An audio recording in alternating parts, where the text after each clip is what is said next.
네, 지금 2023년 같은 경우도 이제 미분양 폭탄이 예상되는 한 해라고 또 이야기가 많이 나오고 있는데 좀 심각한 상황으로 여겨지는데 지금 이 분양 시장은 좀 어떤 상황인가요? 그 미분양을 하도 이제 올해는 이제 미분양이 문제 뭐 이렇게 나오니까 쭉 미분양 물량이 어땠는지 좀 20년치를 한번 쭉 이제 한번 살펴보고 가려고 하는데요. 일단 뭐 좀 복잡해 보이지만 중요하게는 그냥 이 검은색 점선과 이게 빨간색 실선 위주로 보시면 되겠습니다. 그러니까 이제 검은색이 결국은 이제 전국 미분양 물량인데 이 좌측에 그게 이제 미분양 물량 숫자고요. 그리고 이제 빨간색 선은 이제 수도권으로 이제 우측의 숫자를 보시면 되겠습니다. 네. 그렇게 해서 쭉 보시면 사실은 지금은 미분양이 좀 올라왔다고는 해도 과거에 대비해서는 뭐 지금 그렇게 많은 상황은 아니거든요. 그래, 절대적인 그 수 자체로 봤을 때는 한참 못 미치네요. 그렇죠. 절대적인 레벨은 지금 훨씬 낮죠. 그런데 지금 문제는 여기서 그 기울기로 나타난 것처럼 지금 너무 빠르게 늘고 있다라고 하다 보니까 이게 여기서 지금 저 옛날에 그 고점 기록했을 때만큼 확 올라버릴 수도 있다는 그런 불안함은 지금 일단은 있는 거고요. 그리고 미분양이 그러면 왜 그렇게 문제냐라면은 지금 건설사나 증권사들이 작업을 해놓은, 분양하려고 작업해놓은 현장은 굉장히 많단 말이에요. 그러면 이거를 분양을 해야, 이걸 분양을 안 하고 계속 이걸 가지고 가면은 이 건설사나 증권사가 이 엄청난 금융비용을, 그쵸, 자꾸 부담을 해야 되니까 이거를 분양을 하기는 또 해야 된단 말이죠. 지금 그런 물량이 굉장히 많은데, 그런데 문제는 이 분양을 지금 시세대로 했을 때 분양 성과가 너무 안 좋게 나오면 사람들이 그냥 이게 분양이 잘 안 됐다로 끝난 게 아니라 아예 집을 안 사려 하는 심리가 확 죽었구나. 지금 이 새로 나오는 분양 물량뿐 아니라 기존 재고주택, 기존의 유주택자들이 갖고 있는 물량마저도 야, 저 분양된 거 봐라. 이거 그런데 무슨 지금 이걸 이 가격에 사냐. 지금 이렇게 심리가 확산이 돼 버린다는 거죠. 사실은 그 2020년, 21년에도 그 기존 주택 가격이 확 오를 수 있는 배경도 보시다시피 미분양 물량이 거의 뭐 역사상 최저점으로 이렇게 가거든요. 즉 저거는 어딘든 그냥 분양을 했다 하면은 몇백 대 1 막 이렇게 나오니까 그럼 사람들 심리가 야, 저거 봐라.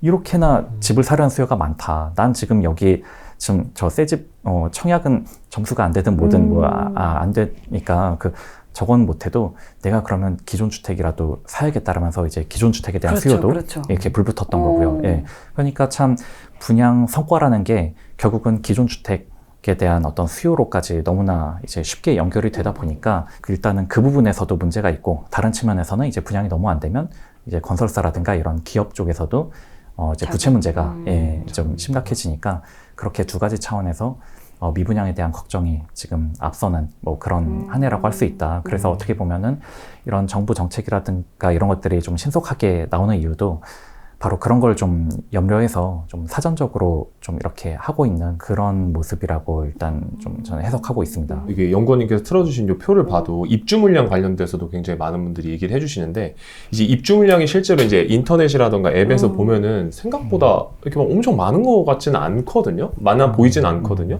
실제로 저희가 많은 건지 아닌 건지를 착각하고 있다고 이렇게 얘기를 많이 하시는데 그게 잘못 알고 있는 걸까요, 저희가? 그 부분이 다른 지역보다 이게 서울 쪽 통계가 이제 우리가 좀 잘못 해석하기 너무 쉽게 지금 되어 있는 상황이거든요. 그게 왜 그런지를 보시면 지금 화면에서 보신 것처럼 이제 좌측에 있는 게 이제 어떤 민간 어플 켜서 봤을 때 서울 아파트 입주 물량이라고 나오는 뭐 그런 화면이거든요. 요거로 보면은 진짜 좀 공포스럽죠. 막 이렇게 입주 물량이 과거에는 저렇게 파란색 정도 됐는데 앞으로 이거밖에 없다? 뭐 그 상당히 공포스러울 수 있는 거잖아요. 아까도 말씀드렸듯이 결국은 이 수요란 것은 뭐 가격이 뭐 이렇게 오를 것 같으면 산다는데 그 가격이 오를 것 같다를 정하는 게 결국은 좀 희소성 문제거든요. 그렇죠. 다들 이제 앞으로 물량이 없다. 즉 뭐 우리가 물건을 살까 말까 하다가도 이거 지금 마지막 하나 남은 겁니다. 이러면 그냥 그렇죠. 그래서 그냥 안 사려다가도 하고 이렇게 사게 되듯이 이게 다들 사고 싶어 하는 건데 심지어 앞으로 공급도 없다라고 하면은 그럼 지금이라도 사야겠다. 이게 비싸다고 해도 공급이 없다면 뭐 지금 이 비싼 가격이라도 사야지. 이렇게 사람 심리가 지금 그러한데 근데 이 결정적인 문제가 지금 통상 이런 민간 어플들이 앞으로 입주 예정 물량이라고 잡는 그 통계들은 즉 과거에 분양을 했던 물량만 지금 여기에다가 지금 그 통계로 그렇죠. 잡고 네네. 있거든요. 그런데 문제가 뭐 서울도 예전에는 분양을 먼저 하고 그 다음에 착공을 들어갔으니까 뭐 그런 방식으로 집계해도 엄청나게 큰 문제는 없었는데 이제 문제는 이제 재개발 재건축도 많이 하고 그 와중에는 이제 분양가 상한제라는 게 이제 실시되다 보니까 지금 굳이 싼 가격에 지금 분양하기보다는 그냥 착공부터 먼저 하고 집을 먼저 짓고 분양가 상한제하에서는 분양 시기를 미룰수록 분양가를 높이기 쉬운 구조가 돼 있거든요. 왜냐면 시세에 맞춰서 이제 하게 되니까. 그것보다는 이게 분양가 상한제는 사실 시세에 맞춘다기보다는 이제 땅값, 건축비, 그리고 적정 이윤 이렇게 구성되는데 이 땅값이라는 게 공시지가를 계속 반영해 주다 보니까 이게 기다리면 땅값을 더 높게 쳐주니까 그래서 분양가도 더 높일 수 있는 뭐 그런 상황이어서요. 그래서 차라리 그냥 뒤로 미루자. 그게 하나 있었고 또 하나는 정권 말기 뭐 이때쯤에는 정권 바뀌면 이 분양가 상한제 풀어줄 수도 있다. 이 기대를 하면서 아주 많은 현장에서 그러니까 분양을 안 했었어요. 그러니까 착공 먼저 들어가고 분양은 나중에 하자 이런 식으로들 한 현장이 굉장히 많거든요. 그러니까 맞아요. 이런 데들은 사실 착공을 했기 때문에 한 3년, 4년 뒤에는 이게 입주 물량으로 나올 물량들인데 분양을 안 했기 때문에 이 민간 어플들에서는 예정 물량에서 아예 그냥 싹 빠져있던 그런 상황이거든요. 예를 들어서 지금 이게 그 작년 말 기준으로 그 나왔었던 그런 그래프인데 2025년 그래프 보면은 거의 제로에 가까운 거를 알 수 있어요. 근데 2025년에 우리가 서울에 대해서 알고 있는 정보는 둔촌주공만 해도 12,000세대가 그러네요. 그때 나올 예정이고 뭐 장위라든가 이런 데들 몇 있지 않습니까? 그런 게 분양이 완료되기 전이다 보니 그런 통계들이 일단 누락이 된 것이다. 네, 라고 볼 수 있고 그리고 엄밀하게는 또 말씀드리자면은 사실 3년 뒤 입주 물량은 누구도 지금 알 수가 없는 거거든요. 왜냐면 3년 뒤 입주 물량이 얼마냐를 알려면 올해 분양 물량이 얼마인지를 알아야 되는데 사실 올해 분양을 얼마나 할지는 이건 건설사도 모르는 정보거든요. 그러니까 건설사도 물론 대부분 연초에 올해 우리 회사가 뭐 1만 호 계획은 세우지만 이건 시장 상황에 따라서 얼마든지 변동되는 거기 때문에 올해 분양 물량을 모르는데 3, 4년 뒤 입주 물량은 더더욱 알 수 없는 거죠. 그러니까 간혹 일부 부동산 관련 글을 쓰시거나 하시는 분들이 뭐 블로그에 3, 4년 뒤 입주 물량이 뭐 절벽이다, 뭐 제로에 가깝다, 뭐 그런 식의 말씀을 하시는 것도 종종 보는데 그거는 건설업종 애널리스트를 해봤던 제가 보기에는 그거는 좀 호도하는 면이 있다. 3, 4년 뒤 입주 물량은 누구도 알 수 없다. 그러니까 우리가 끽해야 알 수 있는 건 한 1, 2년 뒤 입주 물량 정도까지를 추산할 수 있는 거고 그마저도 아까 사례로 말씀드렸듯이 이게 분양을 안 한 것들은 지금 누락이 돼 있기 때문에 이제 착공 기준으로 이제 살펴봐야 한다는 거고요. 그래서 실제로 그렇게 분양과 착공이 얼마나 지금 괴리가 벌어졌냐 하면은 이 오른쪽 그래프처럼 초록색이 분양 물량인데 그 분양 물량은 계속 줄었습니다. 그러니까 오히려 근데 착공 물량은 오히려 계속 늘어왔거든요. 그러네요. 네, 그러니까 결국은 우리가 분양 물량만 놓고 보면은 야, 공급이 계속 줄고 있다. 앞으로 나올 물량이 더 없다. 이런 말을 하게 되는 거지만 착공 물량 기준으로 보면은 오히려 과거보다 공급이 늘어나고 있는데 라고 다른 얘기를 할 수 있는 거죠. 하지만 좀 더 정확한 정보는 착공 물량인 거고 뭐 착공한 거를 뭐 뒤로 미룰 수도 없는 거고 일단 착공 시작했으면은 이제 입주 물량으로 나오게는 되어 있는 거거든요. 제가 이해한 걸로는 이제 어려우니까 정리해봐. 전 베이스가 없으니까 정리해봐요. 네. 아파트를 만들어 놓고 분양은 나중으로 미루니까 만들었는데 입주하는 물량은 이제 통계에 안 잡히니까 그렇지. 입주 물량은 굉장히 적어 보이는데 실상으로 봤을 때는 저희 같은 상공사원들이 봤을 때는 착공 물량을 봐야 실제 입주 물량을 예측이라도 좀 할 수 있다 이런 말씀을 하시는 게 맞죠? 네, 맞습니다. 네. 그럼 이 일반인들이 입주 물량 같은 경우는 저희가 이제 뭐 아시나 호갱노나 이런 그 사이트를 통해서 보고 있는데 이 착공 물량은 일반인 분들이 확인할 수 있는 그런 뭐 사이트나 이런 게 있나요? 네, 그거는 이제 국토교통부 사이트에 가 보시면은 이제 각각 주택에 대한 착공 물량이 이제 아파트 단독 이런 걸로 다 나뉘어서 세분화돼서 우리가 확인을 해볼 수는 있습니다. 그럼 그 착공 물량이 한 2, 3년 후에 그 입주 물량으로 나올 수 있다. 물량으로 그렇죠. 정확한 시점을 찍기는 어렵지만 약간의 뭐 차이는 있겠지만 공사 기간이 어떤 데는 2년, 어떤 데는 3년 이럴 테니까 차이는 있겠지만 그러다 보니 가령 최근 3년 평균 착공 물량을 보면 앞으로의 3년 평균 입주 물량을 뭐 얼추 이렇게 예상해 볼 수 있겠죠. 네. 실제로 수도권뿐만 아니라 지방 같은 경우도 뭐 예를 들면 저 광주광역시를 예를 들면 네. 광주도 이제 재작년 뭐 이렇게 분위기가 좋았거든요. 예. 그러다 보니까 분양을 먼저 하는 게 아니라 이제 앞으로 더 집값이 오르겠다라는 그런 건설사들도 판단하에 착공을 먼저 하고 먼저 후분양으로 후분양으로 그렇죠. 하는 그런 단지들이 네. 생기더라고요. 그렇죠, 그렇죠. 네. 근데 지금 꺾이긴 했지만 어쨌든 네네네. 어쨌든 네, 그런 네. 분위기들이 꼭 수도권뿐만이 아니라 지방에서도 네. 그런 분위기가 이어지고 있어서 꼭 수도권 아니고 그냥 일반 지방에서도 착공 물량을 좀 체크해볼 필요가 있지 않을까. 예, 되게 좋은 포인트 지적해 주셔서 감사합니다. 거주민의 입장에서 얘기를 한번 해봤습니다. 네. 되게 중요한 부분이니까 네네, 이거를 그렇죠. 이렇게 저희들은 일반적으로 봤을 때는 그냥 뭐 부동산 증인이나 이런 호갱노노 요것만 보고 정말 그쵸. 판단을 하고 네. 요것만 보고 살지 말지. 투자를 할지 말지 이렇게 판단을 하기 때문에 되게 중요하게 그런 착공 물량까지 꼭 지역별로 한번 확인해 보시는 거를 꼭 추천을 드려야 될 것 같습니다. 자, 그런데 또 아까 그 공급 물량 보여주신 걸 보면은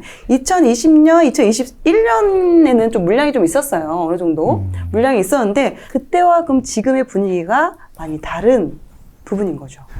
그때를 돌아보시면은 이제 코로나 팬데믹 때문에 기준금리를 0.5%까지 확 낮췄지 않습니까? 그런데 금리를 계속해서 낮춘다는 거는 이게 무슨 의미냐면은 그 자체가 돈값을 하락시킨다는 거거든요. 우리가 금리를 돈값이라고 흔히 얘기를 하는데 그거는 뭐 쉽게 얘기해서 그럼 나한테 돈 빌려주면은 뭐 4% 줄게 라고 하면은 이 4% 이자가 돈값인 거고 그리고 이 금리를 낮춰버리면 2%면 뭐 쓰고 그거보다 더 받겠다면 난 안 쓸 거야 이러면 이제 돈값이 하락한 거죠. 예. 그런 식으로 금리를 무려 우리가 가보지 않았던 제로금리 수준으로 낮췄단 말이에요. 그러니 이렇게 결국 돈값을 계속 떨어뜨린 셈이었고 그러면 사람들 입장에서는 내가 가진 현금의 가치가 계속 떨어진다고 느낀단 말이죠. 그러면 이걸 뭐라도 빨리 사야 된다는 느낌이 들 수밖에 없어요. 자산으로 바꿔야겠구나. 그렇죠. 이게 그러니까 그때 흔히 뭐 캐시 이즈 트래시 뭐 이런 말도 막 많이 돌았듯이 현금은 쓰레기다. 그러니까 내 현금이 더 쓰레기가 되기 전에 빨리 가치 있는 뭐로 바꿔야 한다라는데 그러기에 사실 가장 어찌 보면은 우리나라 사람들에게 익숙하고 그 어떤 견고한 믿음이 있는 게 바로 이제 토지이지 않습니까? 그러니까 부동산 결국 이제 집이라는 것도 토지라는 한정된 자원을 이제 깔고 있는 거고 그리고 누구나 집은 사야 된다라는 뭐 그런 게 있으니까 이 한정된 자원에 대한 수요도 뭐 꽤 꾸준히 사실은 있는 편인 거고 하니까 그래서들 일단 막 부동산으로들 달려갔고 그런 와중에 강남 아파트는 이미 너무 비싸 그러면은 이거라도 사야겠다 이것도 이제 비싸 그러면 이거라도 이런 식으로 계속 이제 흘러서 이제 지방의 군읍 단위까지도 이 유동성이 계속 흘렀다는 거죠. 그러니까 이거는 어떤 돈값이 계속 싸지고 있다고 느끼는 한은 아직 지금이라도 더 안 오른 거? 이건 너무 비싸니까 내가 접근이 안 되니까 그럼 내가 접근 가능한 물건? 뭐 이런 식으로 계속 이제 찾아 들어가서 그게 이제 지방의 군읍 단위의 어떤 뭐 생활형 숙박시설 뭐 이런 데까지로도 이제 돈이 가는 제로금리 시절의 일인데 근데 지금은 반대로 이거를 확 끌어올려 버리니까 갑자기 돈값이 너무 비싸진 거지 않습니까?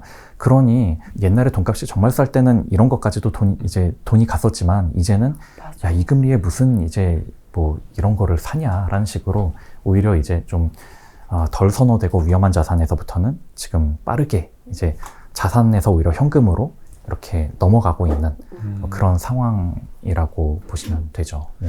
자, 그럼 이제 반대로 이제는 금리가 많이 올라서 돈값이 굉장히 오른 상황이어서 집도 안 팔리고 분양도 잘 안 되고 이자만 내고 지금 입주 못 하시는 분들도 계시고 할 것 같은데 요즘 막 건설사 부도 부실공사 이런 것들도 막 커뮤니티에 뜨고 하거든요.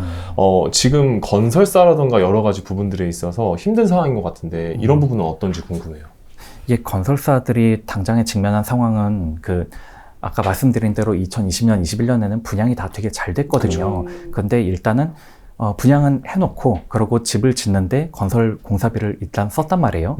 그러면 이렇게 쓴 공사비를 이제 이 사람들이 입주를 해서 입주 잔금을 받음으로써 이제 부채를 다 차입금을 상환하고 그걸 이제 통상 PF 차입금이라고 하는데 이거를 이제 꺼야 되는데 문제는 이제 만약에 분양을 받은 분들이 입주를 못할 경우 뭐 이럴 때 이제 정말 큰 문제가 되는 거거든요. 물건은 팔아놨으니까 이 판돈에 대한 그 돈은 잔금을 받아야 되는데 이거를 못 받아버리면 취소할 수도 있잖아요. 그렇죠.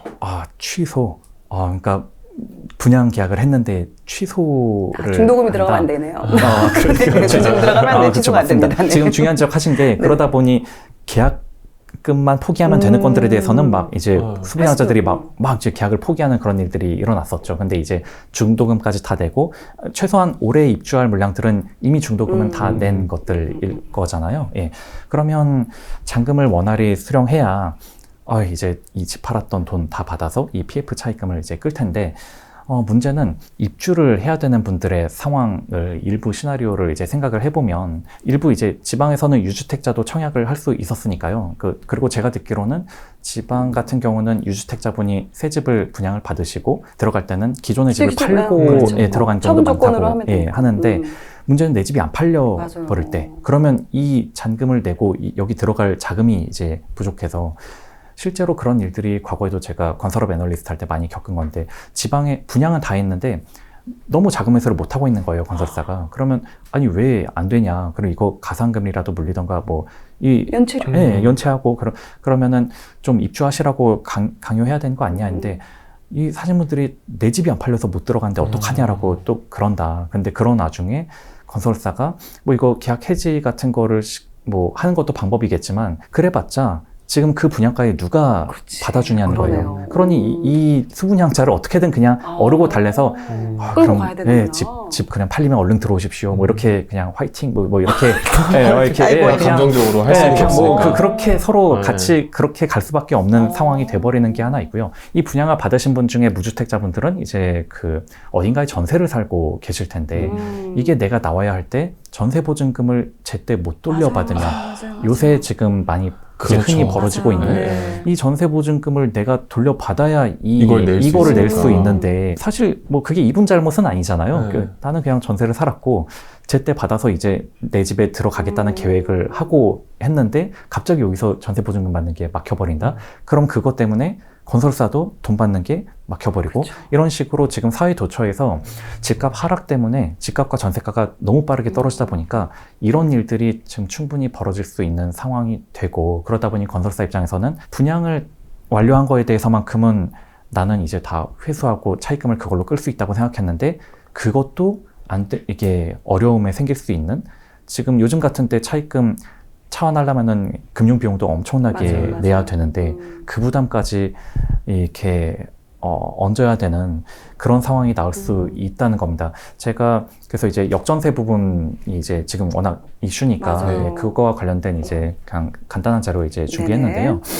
일단 이렇게 문제가 되는 거는 이제 저는 이제 크게 두 가지라고 생각을 하는데 하나는 이제 우리들이 알고 있는 이제 어떤 부촌의 대명사, 이제 반포 아크로 리버파크 같은 경우는 거래 절벽인 덕분에 지금 가격이 하락하진 않았습니다. 그러네요. 최고가를 찍고 나서 어쨌든 거래 절벽에 있다 보니까 하락하지 않은 것처럼 일단 버티고 이렇게 있는 인식이 것처럼. 되죠. 하지만 이제 전세는 상황이 달라서 계속 전세는 계약이 일어나고 있으니까 전세 같은 경우는 이제 우측에 보시는 것처럼 2021, 22년 요때쯤에는 전세가가 한 22억에서 23억 정도 갔었단 말이에요. 그 전에는 한 15에서 20억 사이 그 정도 하던 전세가가 이제 22, 23억 이렇게 갔었는데 이게 지금 빠르게 다시 한 15억대로 내려오고 있는 그런 상황인 거죠. 그렇다면 저 때 당시 22, 23억에 갭 투자를 했다거나 이렇게 그때 그만큼의 이제 전세를 놓았던 분들 같은 경우는 이제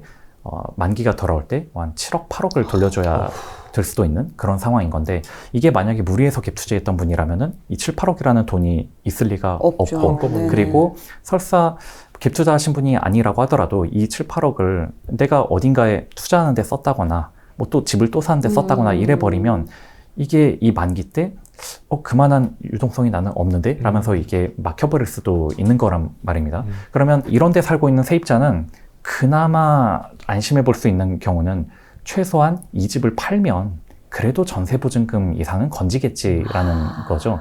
그러니까 즉 이런 케이스는 전세보증금을 제때 못 돌려받는 그 불편함은 있다 하더라도 결국 막 치열하게 다퉈서 경매를 가든 어떻게 하든 하면은 그냥 최소한 그래도 내 전세보증금 이상은 건질 수 있다. 뭐 그 정도의 이제 안심은 그래도 해볼 수 있는 상황인데, 근데 이제 문제가 된 데는 이제 다음 이런 현장들이죠. 오히려 이런 경우가 더 많아요. 그렇죠. 지금 일반적으로. 이거 앞서는 지금 최고의 부촌 그렇죠. 사례를 아유, 보이니까 그 사람들이 한번 알아서 잘하죠. 뭐 원체 많으시니까. 우리가 걱정 안 해도 돼. 그렇죠. 원체 많으시니까. 팔더라도 전세보증금 네, 그럼요. 정도 아유, 그건 문제가 안 문제가 돼. 안 근데 되는데 이제 아닌 경우가 거의 이제 많으시니까. 지금 이게 점점 많아지고 있다 보니까 지금 이 송도 아파트 사례 같은 경우 보면은 이제 10억 7천에서 지금 거의 뭐 1년 사이에 5억 7천으로 절반이 빠졌네. 거의 절반, 예, 거의 반토막이 난 상황인데, 근데 저는 처음에 이 반토막 사례를 보면서 이러면 제가 아까도 말씀드렸듯이 갭이 확 줄어서 살 수 있는 가격대로 오는 거 아닌가 해서 봤는데, 전세도 5억에서 2억대로 거의, 그러니까 전세도 반토막이 나고 이제 거기에 맞춰서 이제 집값도 반토막이 나니까 이게 갭이라는 것도 이렇게 막 그렇게 크게 줄어들지 않는 그런 악순환에 지금 들어왔는데, 물론 절대가적인 부분은 좀 많이 줄어들긴 했지만 그 비율적으로 그렇죠. 봤을 때는 비율적으로 어쨌든 봤을 거의 뭐 비슷하게 그렇죠. 떨어지는 상황인 비슷하게 거죠. 그런 거죠. 네, 그러니까 집값이 전세가의 뭐 2배, 뭐 그거는 뭐 지금 변함이 없는 뭐 그런 것 같은 상황인데, 문제는 그러면 저때 한 지금 2021, 22년 보면은 한 6억에도 전세가 나갔었단 말이에요. 네. 근데 집값이 벌써 5억 7천을 찍어버리면 저때 6억에 지금 전세를 들어가 있는 사람 입장에서는 야, 이거 집주인이 뭐 못 돌려주는 것 둘째치고 이 집을 팔아도 내 전세 보증금을 온전히 못 돌려받을 수 있다라는 공포가 충분히 생긴 그런 상황인 거고요. 그러네요. 그러다 보니 결국 사회 도처에서 이런 일이 발생하면은 아까도 말씀드렸듯이 이 전세 보증금, 전세를 들어간 사람은 당연히 이 돈을 다 돌려받을 거라는 생각하에 분양을 받았든 뭐 다른 집을 샀든 뭔가를 했을 텐데 여기서 손실이 나버릴 수도 있는 상황에 처해 있으니까 여기서 손실이 나버리면은 이분도 건설사에 줄 돈이 또 그렇게 또 없어지는 거고, 이런 식으로 도처에서 이게 부실이 이렇게 전염이 될 수 있는 그게 지금 굉장히 우려되는 상황이라고 말씀드릴 수 있습니다. 또 이런 상황일 경우 좀 주의해야 될 점들이 있을까요? 아무래도 지금 이 상황을 좀 글쎄요, 좀 이게 결국 금리라는 걸 간과하니까 이 부분에 대한 예측도 좀 부족하지 않았나 싶은 게, 사실 작년만 해도 작년 8월에 전세가 폭등할 거다, 뭐 이런 전망하신 분들 많았거든요. 맞죠. 임대차 입법 2년 차가 돼서 그때 갱신하느라 못 올렸던 집주인들이 이걸 한꺼번에 반영해서 그 신규 전월세가에 맞춰서 다들 많이 오를 거다라는 공급 부족하니까. 그런 예상들을 했었는데 오히려 완전히 지금 반대로 돌아가고 있잖아요. 그러니까 이게 이것도 결국은 금리의 힘인 것인 게, 왜냐면은 지금 제 주위의 분들 중에서 그 전세를 살던 분들도 금리가 너무 오르니까 어떤 생각들을 하기 시작했냐면, 이거를 차라리 전세 보증금을 돌려받고 내가 은행에 넣어놓으면은 그 이자로 월세를 살고도 내가 돈이 남는다, 이 계산이 지금 된 거예요. 즉 월세라는 것은 사실 뭐 금리에 따라 변한 게 아니라, 월세는 이제 쉽게 변하지는 않는. 그리고 또 1년을 계약을 하니까. 그렇죠. 그런 식으로 가니까. 또 이렇게 서로 이야기하면서 조금씩 또 줄일 수도 있고. 맞습니다. 그러니까 결국 월세와 전세는 서로 이제 경쟁하는 그 관계에 있는 건데, 이 월세가 이제 금리가 너무 높아지니까 이 가격에 전세를 맺는 게 이 월세를 사는 것보다 너무 비싸지는 거란 말이에요. 그러니까 다들 오히려 이 역전세를 불러일으킨 이유 중에 하나도 우리가 그동안 전혀 보지 못했던, 흔히 우리는 월세보단 무조건 전세가 좋다라는 게 이제 세입자 입장에서의 그런 생각이었는데, 오히려 세입자 입장에서도 월세로 갑시다. 지금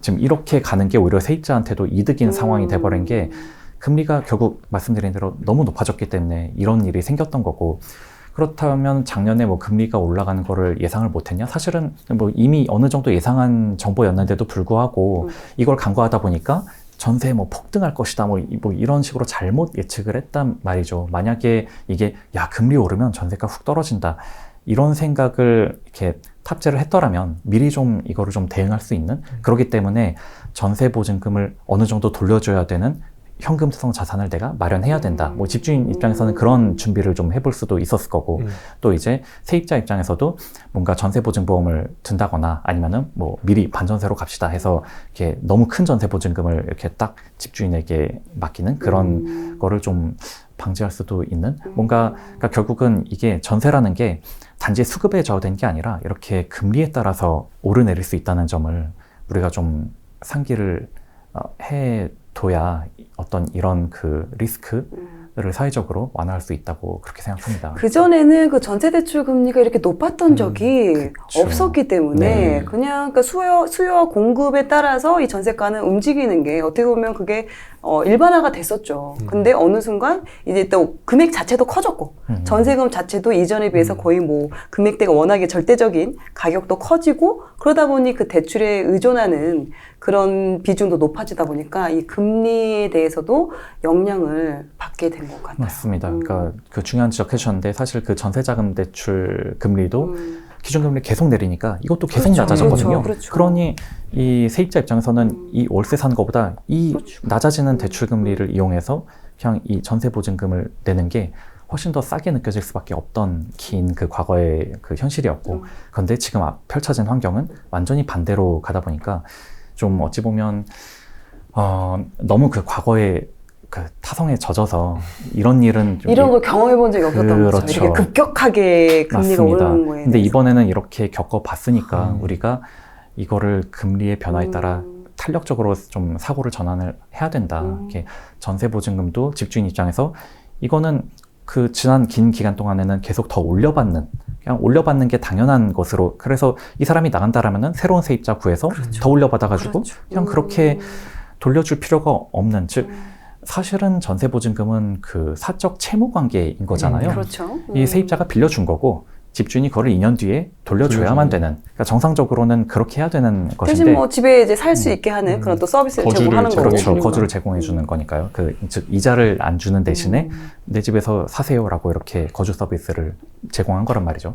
그런데 사실 그동안은 어떻게 보면 이거를 채무라고 생각을 안 한 거죠. 이거를 뭔가 돌려줘야 될 때 어떡하지 뭐 이 걱정을 하지 않고 지냈던 게 맞아요. 이게 과거 금리를 계속 내리고 저금리가 지속되다 보니까 그런 리스크를 집주인들이 또 간과했었다. 즉 채무라고 생각했어야 되는데 마치 이거를 자본이라고 이렇게 생각을 해버린 내 돈처럼 그냥 너무나 안전한 그냥 돌려줄 필요가 없는 예, 그런 거로 잘못 생각을 해왔다. 그러니까 전세는 어디까지나 본질적으로 채무라는 그거를 모두가 염두해야 한다는 겁니다. 네. 제가 지금 전세 대출 이자가 너무 많이 올라가지고 네, 제가 2%대에다가 지금 4%를 받고 있고 거의 2배로 올랐네요. 그래서 그러면 지금 월세 바꾼 게 더 네, 나아진 월세로 거죠? 바꾸려고요. 네, 이제 그러니까. 올 8월에 만기인데 집주인분이랑 이렇게 많이 통화한 적이 없어요.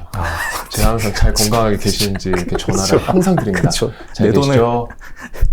건강하셔야 됩니다. 별일 없으시죠? 별일 없으시죠? 네. 어떠세요? 네, 네. 감기는 괜찮으세요? 이렇게 연락을 많이 드려요. 건강하세요. 우리 임대인 여태까지 그래본 적이 없었는데 걱정하기를. 그렇게까지 그전에는 막 집주인 전화 오면 막 뭐지? 와, 이랬는데 제가 먼저 이제 연락을 집주인의 드려가지고. 안부를 묻게 그렇죠, 되고 그렇죠. 괜찮으세요? 집주인이 지금 네. 건강하게 네. 잘 유지하고 있는지 저희 화이팅해요. 이렇게 많이 하고 있습니다. 이게 현실이죠. 진짜 현실이에요. 제가 아마 30대 분들이 거의 뭐 대부분이 대부분 그렇죠. 그런 전세에 사실 거라서 진짜 공감 많이 하실 것 같아요. 왜냐면 30대에 내 집을 마련한다는 거는 정말 뭐 타고 이렇게 그렇죠. 뭐 그렇죠. 집이 엄청 막 서포트되지 않는 네, 이상은 거의 뭐 이상은 대부분은 거의, 네. 전월세로 이렇게 시작을 하다 보니까 그러니까요. 실제적으로 이 보시는 분들도 되게 공감을 많이 하시고 네. 그런 부분 내가 좀 조심해야 되겠다 생각을 하실 것 같습니다.